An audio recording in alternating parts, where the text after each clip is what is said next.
రోజు రోజుకి మనుషులలా మానవత్వం మంట కలిసిపోతుందిలా. నేను గిట్ల ఎందుకు అంటున్నా అంటే ఈ ముచ్చట చూస్తే మీకే తెలుస్తుంది. ఆల్చం దేనికి మరి మీడే చూడుండ్రి.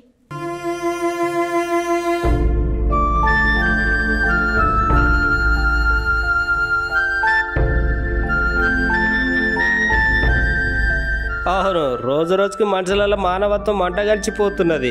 మనిషి బతుకున్నప్పుడు ముఖం చూస్తలేరు, చచ్చిపోతే సుత కనీసం పట్టించుకోకుండా విచిత్రంగా చేస్తున్నారు. సావేమన్నా వారం వర్జం తిథి ముహూర్తం పెట్టుకొని వస్తుందా చెప్పురి మీరే.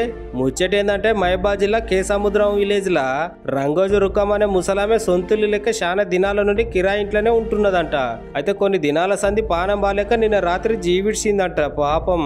అయితే ఆమె కిరాయి ఉంటున్న ఇంటి ఓనర్ మా ఇంట్లో పీనియన్ ఉంచొద్దంటే ఉంచొద్దు అంటున్నారట పాపం. ఇక ఇంటి ఓనర్ గట్ల అనోటుతోనే చేసేదేం లేక ఆమె కోడలు ఉపేంద్ర శ్మశానంలోనే చుట్టాల కోసమని శవాన్ని చూస్తానికి ఉంచిర్రట. పోయిన సర్కారు కోడల పేరు మీద 75 గజాలు ఇంటి జాగా సుత్తి ఇచ్చింది. కానీ కట్టనీకే సర్కార్ పర్మిషన్ కోసం అని తహసీల్దార్ ఆఫీసుల చుట్టూ తిరిగి యాస్టగొన్నది. ఆయన సొంత మిల్లు లేకుంటే గిట్లాంటి పరిస్థితి వచ్చింది మా కానీ కన్నీరు పెట్టుకున్నది కోడలు. ఇక ఊరోళ్ళు మాట్లాడుకుంటే గిట్లాంటి పరిస్థితి ఎవరికి రావద్దు. ఇప్పటికైనా అస్తంపాటి సర్కారు చర్యలు తీసుకొని ఈ కుటుంబానికి ఇల్లు కట్టియాలని కోరుతున్నారు. మాది కేసముద్రం విలేజ్, మహబాద్ డిస్టిక్. రంగోజు రాజు వీళ్ళ నానమ్మ అనారోగ్య కారణం వల్ల చనిపోవడం జరిగింది. వీళ్ళకు కనీసం ఉండడానికి ఇల్లు లేదు, పని చేసుకోవడానికి కూడా పని లేదు, కటిక పేదరికంలో ఉన్నారు. గత సంవత్సరం వీళ్ళ నాన్నగారు కూడా చనిపోవడం జరిగింది. చనిపోతే ఇల్లు లేక రోడ్డు మీద వేసి ఊరు వాళ్ళంతా చందాలు వసూలు చేసి దాన సంస్కారాలు చేయడం జరిగింది.